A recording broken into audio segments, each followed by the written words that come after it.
This is the repair and restoration of a 1950 85 ideal slider vending machine.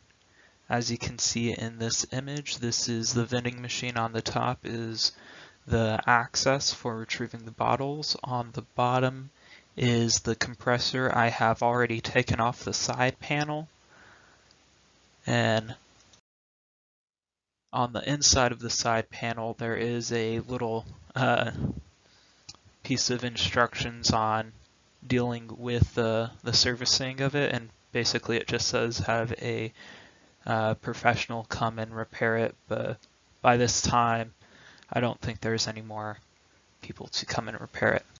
On the bottom you can see there are small clips holding the entire unit into it. Those latches just need to be undone and the whole thing will be able to slide directly outwards. Just make sure you undo the power cable that comes out the side.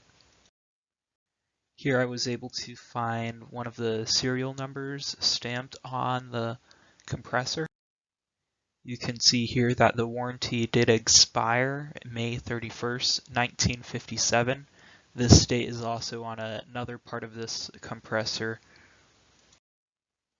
Here is the actual serial number and the placard for the vending machine itself. This is another one of the placards on the air compressor. I have at this point pulled the entire air compressor out from the vending machine, and it's now on the work table for me to start taking apart. A few things to notice: there are two forms of the radiators. There's the one that you can see on the left, that's where the cool air is cooled down. Then on the right there is the hot one, which releases the hot air.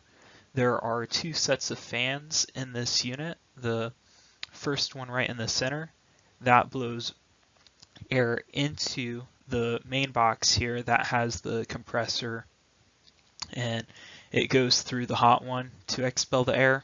The second one is closed off inside of the vending area itself, so it pulls the air in and then it shoots it back in, cooling it down even further. Here you can see the actual insulation as it slides into the cooling area of the vending machine that separates out the circulating air from the outside environment. Here is the warm radiator. So this is where the coolant is cooled back down before it's recycled. You can also see the knob on the side there. That is for setting the thermostat, so it might be changed depending on elevation or cutoff temperatures, depending how cool you want your drinks. Here is the inside. I have removed the top. The main container right there, that is the compressor, and the cycle for the coolant is very simple. Just it loops through the cold side, then it comes back through the warm side, and then it goes into the compressor. Then there is the fan on the front. You can see the thin metal wire connecting the thermostat to the cooled one. That's the thin capillary metal. Then the wiring system only has one wire coming in from the outside. Then you have the main terminal right here that is grounded to the case itself. And then from here we have one set of wire going down to the compressor. This is splits apart. One set goes into the compressor. The other set comes around to this fan right here.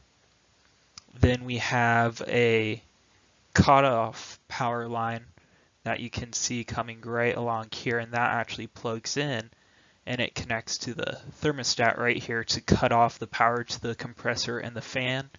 And then there is also a power we're heading into the second fan in here, and that fan is always running as long as this power is supplied.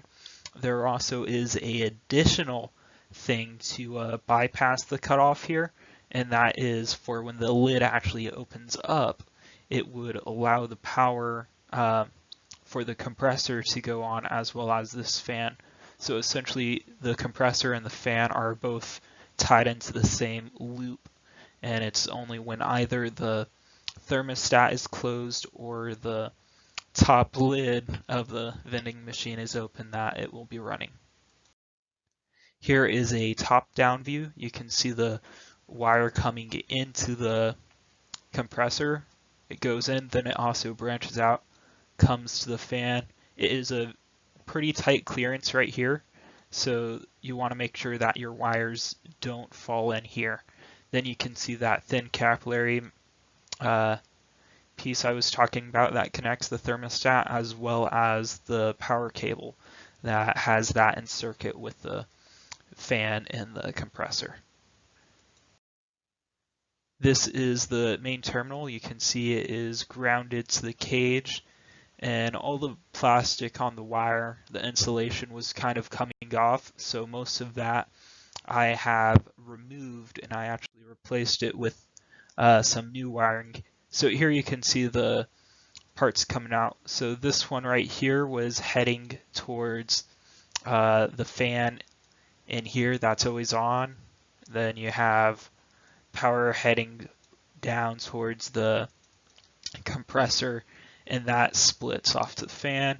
Have the power coming in, and then there were actually one cut off. It was no longer hooked up to the top switch on the door. This was one of the plugs I removed from the power harness, and you can see it was a pretty basic plug that just had the wires wrapped around those terminals there.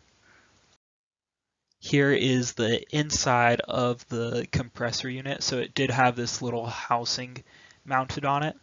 So the main two connections I changed when I redid the wires is this one, and then down here underneath it there's a second one.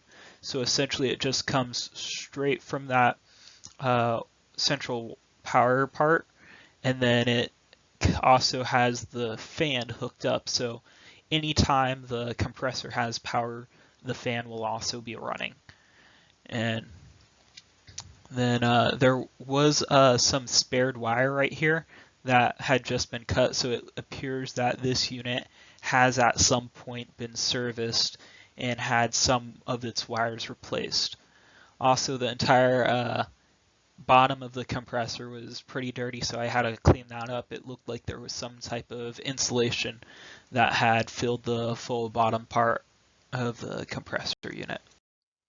Here is the new wire that I was able to get from a online company that sells parts for the compressor. This is slightly different, but it's still the basic same type of power harness. So you have the power coming in from the wall. You have the grounding wire right here. That grounds the entire case. Then you have two parts coming off. You have this one right here for the thermostat, so those clip onto the bottom of the thermostat, and then this right here is for the fan that is on the cooling side of the vending machine. And then right here, this cutout is so you can plug in the power for the compressor, and then thus the fan that cools the compressor. If you wanted to hook up the so when you close the lid, the compressor would come back on and keep it cool while the lid's open. You would have to tie that into where the thermostat is, because I actually opened this up, and it is essentially this outlet here is in series with this thermostat cable. So you have to close the connections between the thermostat for it to run. So have you made a additional cut along the wire and had it spliced in, so you could either have the thermostat closed or another part of the circuit closed, then you can have that top door turn on the compressor. Here is how I was testing the compressor just to see if it was still working. I had this wire was really kind of tearing apart, but this was one of the still good sections, and I plugged that into the extension cord and then stood a bit a ways and I plugged that into the wall, and the compressor did come on. It started cooling down on the cooling side, got some frost on there. I checked the temperatures and it was working, so I did know the compressor was working before I started this whole process. Just make sure that you're not around any of the parts when you're testing it with power. All right, this was the new cable that goes into the machine. It's basically pretty much what it is in the diagram. You have the power coming in, you have the thermostat coming out, and then a fan coming out, and then a grounding wire. So one part for the fan, it did come with the Molex connector, which is the triangle type shape with a circle. And for that, I was not able to find another connector that it would fit into. So essentially, I had to end up cutting the wire, and I just connected it directly on using butt plugs. Then the wire itself is 18.2, so I was able to get some additional wire just to connect that on. Then you can see here's the compressor. I connected the compressor on. I was testing it out there. You can see here's the wire where it comes in from that second fan on the cooling side. I went ahead and spliced off the wire so I can connect them together. Make sure that if you do put the wire together, put the wire through the hole first, then connect on the terminals, because your terminals might not fit through the hole. Here is the thermostat itself. This is looking from the top-down view, so the knob's still right there. These are the two power terminals that hook on, and then essentially you have this little gap right here where that in this image it's closed, and when it's hooked on to the capillary, the actual thermometer part, it will be closed when the temperature is room temperature down to when you want the cut-on temperature to, or cut-off temperature to hit, and then it'll just do a bit of like a sinusoidal wave as it stays between the two temperatures. Here is the inside of that. So it has this simple click spring where if that is pressed down right there, it'll go ahead and click together. So I was having a bit of trouble with this mechanism that I had to work out with. It does have a set of springs and a change on the knob. So the knob would be up here. You have these 2 points right here, and this essentially comes together and forms this platform that goes up and down based on the tension of what is it? So the thermostat comes in here, the capillary, and it pushes on that piece of metal, and it'll lift this up or down depending on the temperature.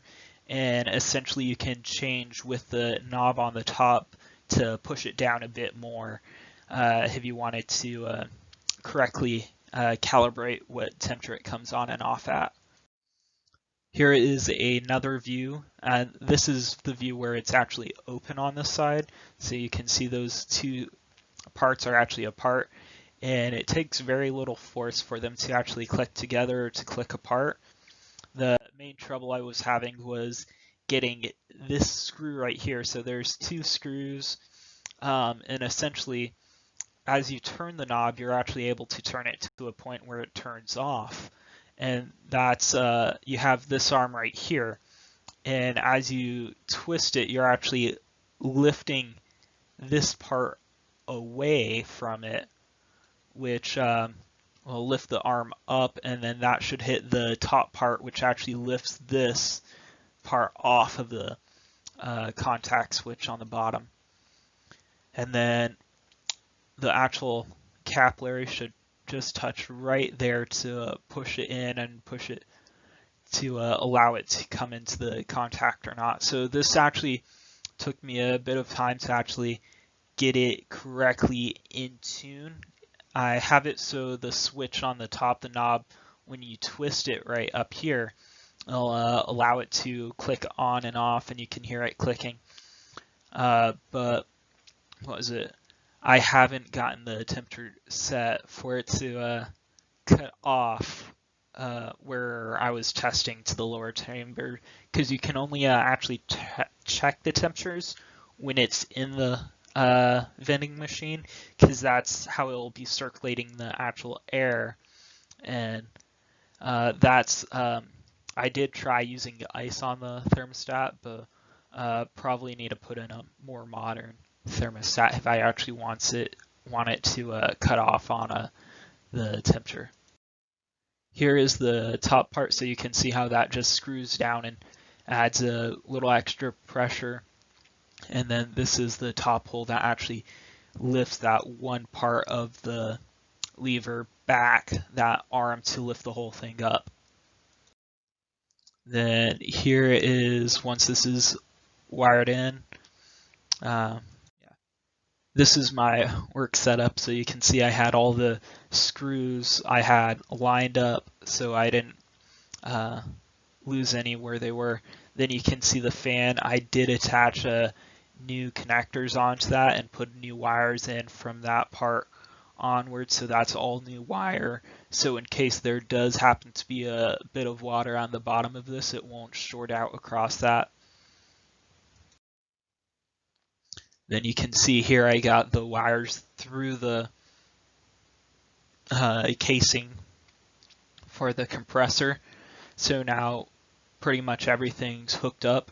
This side of this wire does end with a electrical plug, and you can see I did just kind of splice that on, and then I taped it up, and then I kind of hooked it around the filling tube of the compressor, so all of this wire is now out of the way of the fan, because the fan will have a pretty tight clearance. And one thing I should have checked first, because I changed the thing from being mounted right there to being mounted right here for a bit easier of an access. However, that meant that this plug is now too long for the fan, so once it's plugged in, the fan would actually end up hitting that, so I had to change out to a more a plug that was closer, coming in at a 90-degree angle. Alright, and then I went ahead and got the fan mounted, so you can see right here that the plug would have ended up coming into the fan. So, alright, here is with the fan and the housing around the fan all mounted in, and the plug's in, so it now goes up. I have it all a bit more cabled managed around so it doesn't come into the fan. And then you can see the capillary for the thermostat coming in here. One thing you want to make sure you do is at the bottom of your capillary loop, you leave a depression, so if any water condensates on it, it can drip off the bottom and it doesn't just drain into the thermostat, because there is power in this. So you want to avoid that. Then this is from the outside view. I had got my cable going through the hole here, and then I cleaned it up. This was pretty dirty. You can see the what is it? And this one, here's the cable for the fan coming up through it to connect into the fan, and I routed that below it.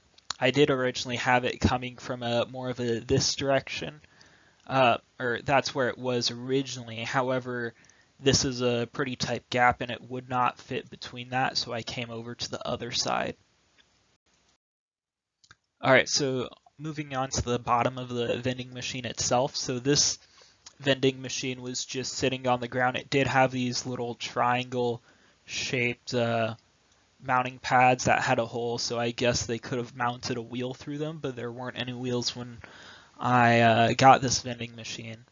And this was pretty brittle. I did try putting through some caster wheels through this, but it ended up just bending the whole piece of metal in.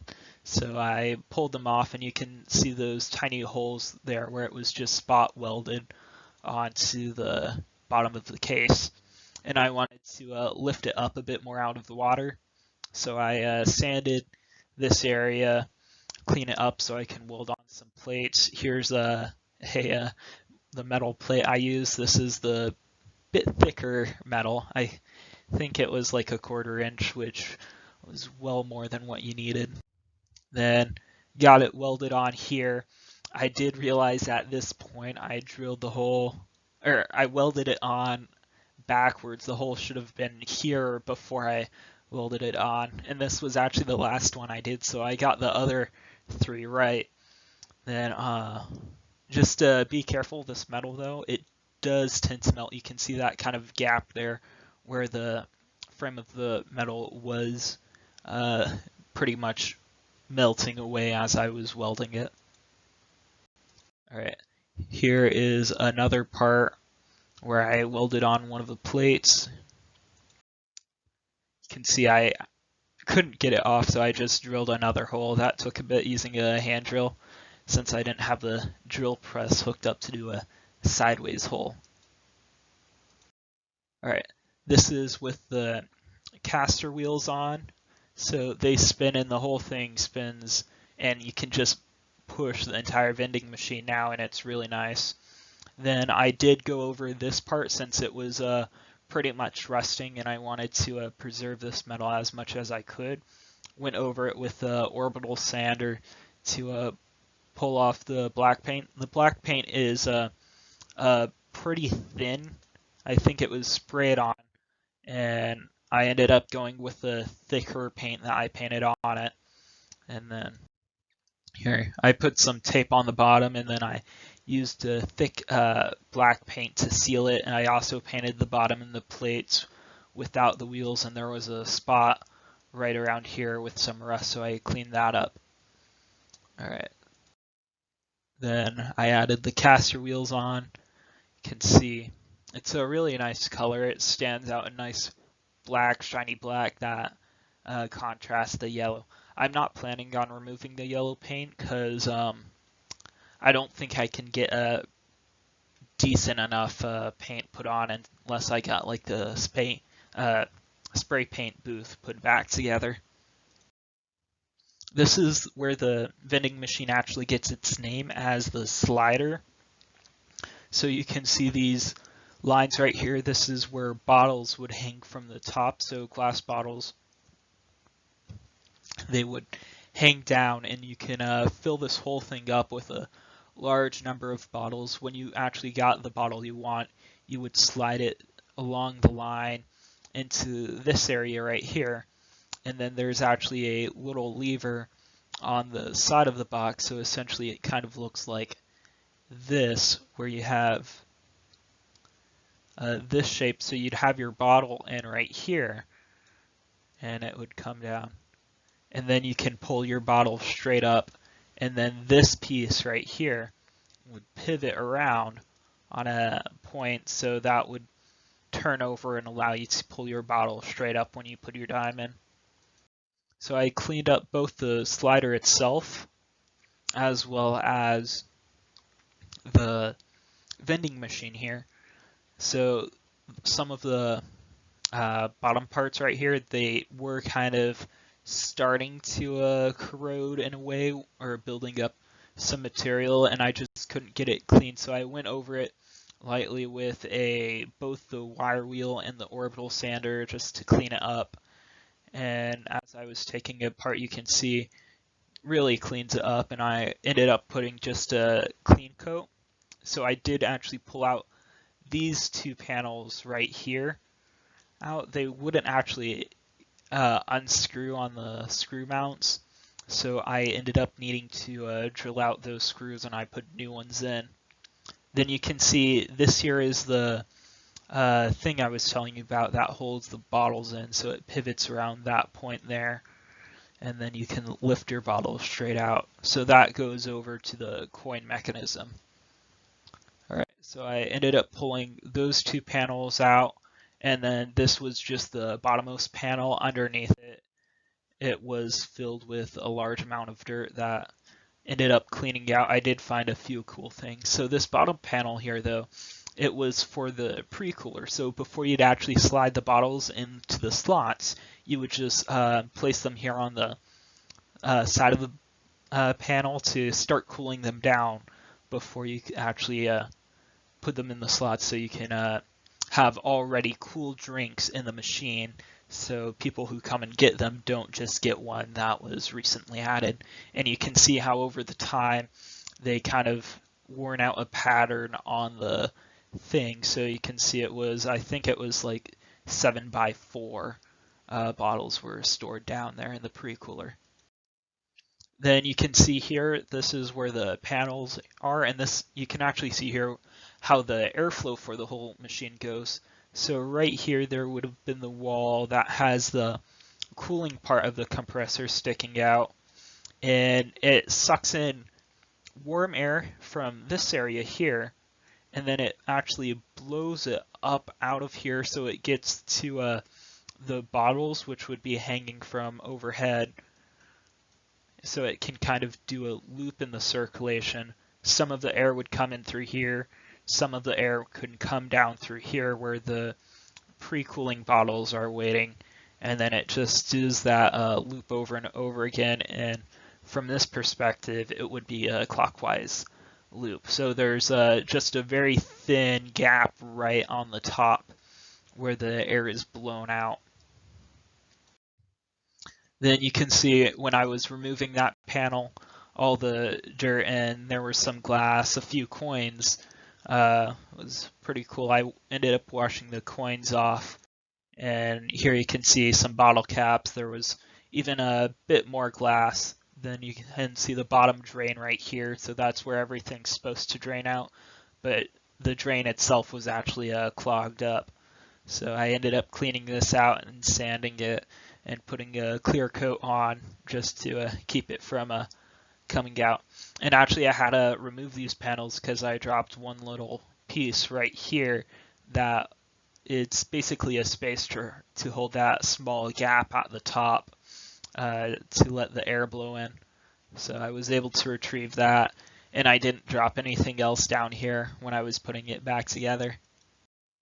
Alright, so here's my finds. I did find a buffalo nickel and a dime. I believe the dime was from the 40s, and the buffalo nickel did not have a date on it.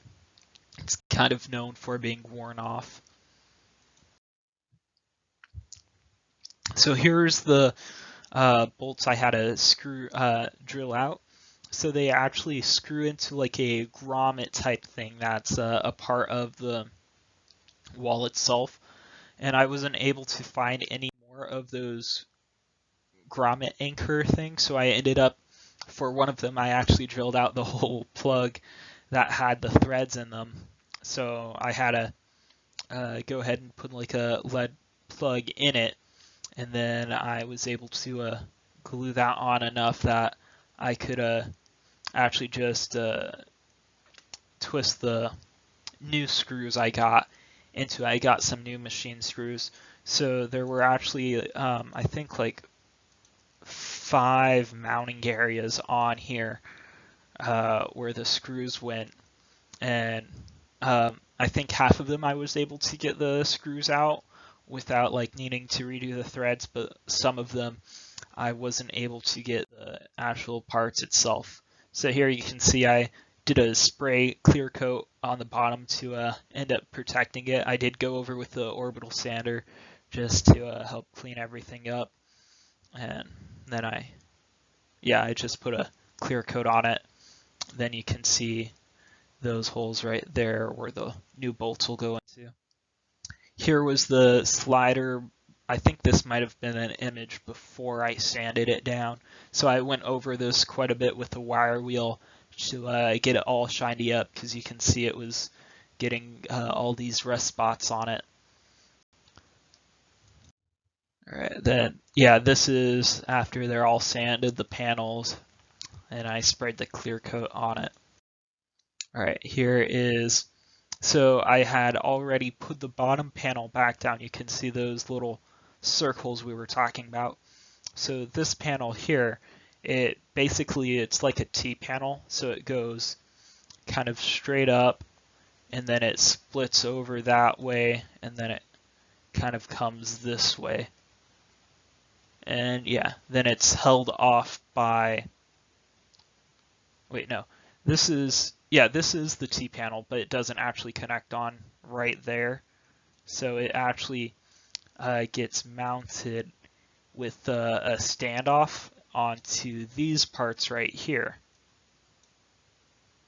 And then you can see there's the new platform that would also go on top. I have it sitting right here. So those are the 3 holes. So the air, you can see it's actually a pretty thin gap just along here. It will blow air up and out of this tiny gap, and then the actual T part of the platform goes into like those 2 holes there. Then this part is just a over like that part. And then it would just get the 3 mounts, 3 screws on each side. This top bit has the side screws, and then it'll have the standoff screws right there.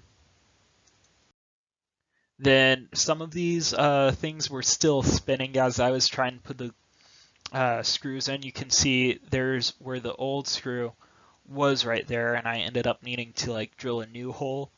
And just to keep the whole thing from spinning, I did put a small amount of JB Weld. This was just a photo I had. I took it while it was still wet. I did get rid of that drop right there, so it's no longer a problem. Then you can see here's the with the shelf mounted in, so it has the 2 shelves mounted in, and it just has this top bit right here that does go from that straight over, and it has like a lip that edge goes into, and then the holes overlap. So then this is just where the actual intake would come in, because it does come into this area by quite a bit. So it's covering up that space, and it pulls air in through on top of this, and below there's like a hole right there that it pulls air through. This is with that next plate mounted on, so you can see let air come out from there, and then it sucks air in through here and down there.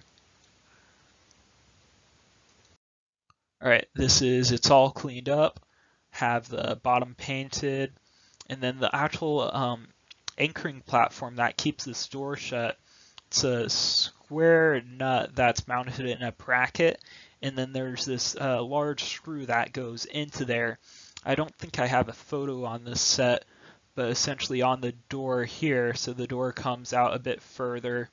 It has the screws coming out of that. On the other side of the door, there is another ovular hole. Inside of there, you can see there's a socket for that screw. It's going to be a 10 millimeter hex screw. So, and then on top of that, you can put in a keyway. So it's basically a key plug. You put the key plug in, can remove the key, and then it's just flush on the surface. And when you want to open up the door, you remove the key plug, and then you can use your hex driver or a 10 millimeter Allen wrench and put that in and unscrew the thing, because you want to keep this door screwed shut, because that's, you can see along here, it's a bit shinier on the top of the door and on the edges, because it has that insulation to keep the door tightly closed so no cold air comes out. Here is the top of the vending machine. So you can see where the bottles are. It has instructions on it. And then this whole thing basically closed down. There's a tiny switch in that box right there I was telling you about that turns on the compressor. That keeps the compressor going when the door is open. Then the coin box is on this side. that allows this little platform here to lift. And then this is basically when I got it all together so I could test it out. Here is the coin mechanism. It's pretty cool how it works. So it has this cassette almost that goes right along here.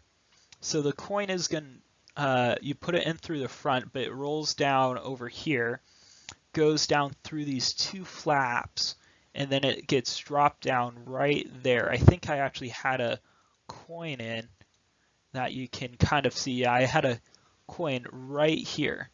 So the entire cassette can be lifted out of there, and you can actually use two cassettes if you wanted to require it to like take a dime and a nickel, and they actually had these cassettes based on the type of coin. So I don't think I had it zoomed in enough, but it does say 10 cent. I think you can actually see that right there. It says 10 cent for the cassette. So I think they probably made other versions for maybe like a nickel or a quarter, depending on how much they wanted to charge. And then you have this bottom wheel here on the bottom. So that is going to have, when this actually twists and it can go in that direction, it allows for the inside flap in there to pivot in the same direction as you lift your bottle straight up. And then the thing that keeps it from spinning when there's no coin is this little arm. You can see that little arm right there, and that catches on that little hook. So once you put your coin in there, it raises up this arm. So the arm's on a spring coming in from right there, and that just rotates, and then the coin falls straight down to the bottom. There used to be, I think, a paper tag right here that like said something for the label on or the operation. Then the entire K housing for this mechanism does kind of come over it, and there's actually just two screws to keep the housing for the coin mechanism in, and you can get to that through the coin remover thing. A few other things to note is that this thing for the coin receptor is held on by four, almost like another thing of those grommets or rivets you can see right here. Then there were two more up there that you have to take the cassette out. Then there's also a hole right here for a screw that holds on the slider. So as you have to slide the slider in from the service door or the filling door on the other side. There's 2 points for the slider right there, and then that keeps it up off the ground. Then it hangs on to the side here. But this screw right here, it basically holds the thing in, and you can put a bolt on it.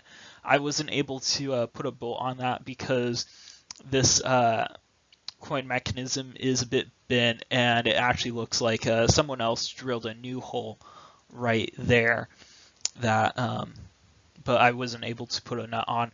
But it actually ends up using the thing itself as a bit of a threaded mechanism because there is a bit of an angle on that.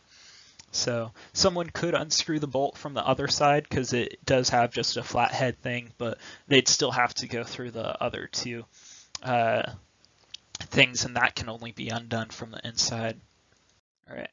Here is it without the cassette on, and you can better see how the coin here actually lifts up that arm as you start to rotate it around.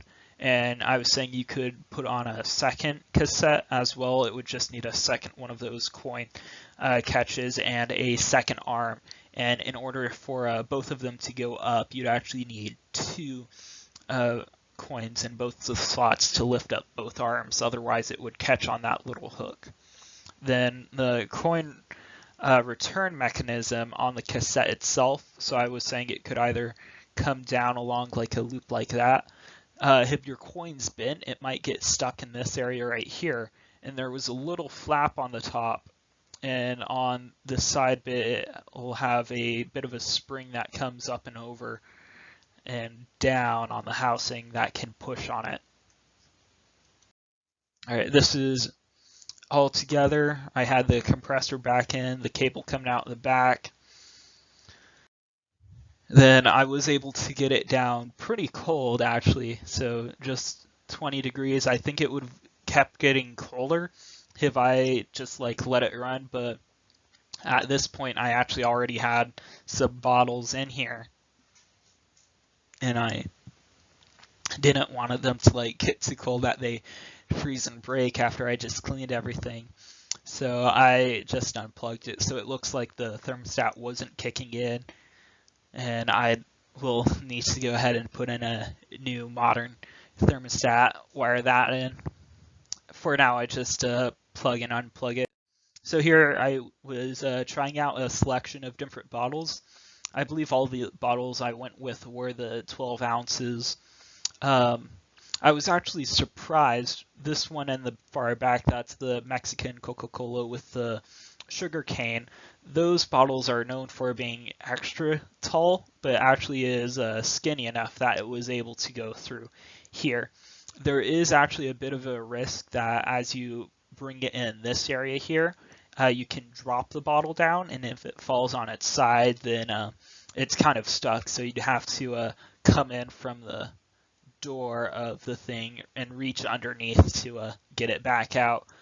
There's also one of the reasons why they stopped using this machine was because the people were able to bring bottle openers and a straw. They'd pop the lid on the bottle and then just drink it straight out with the straw. All right. And that is the restoration of a 1950s vending machine. That is the 85 Ideal Slider. Thank you for watching.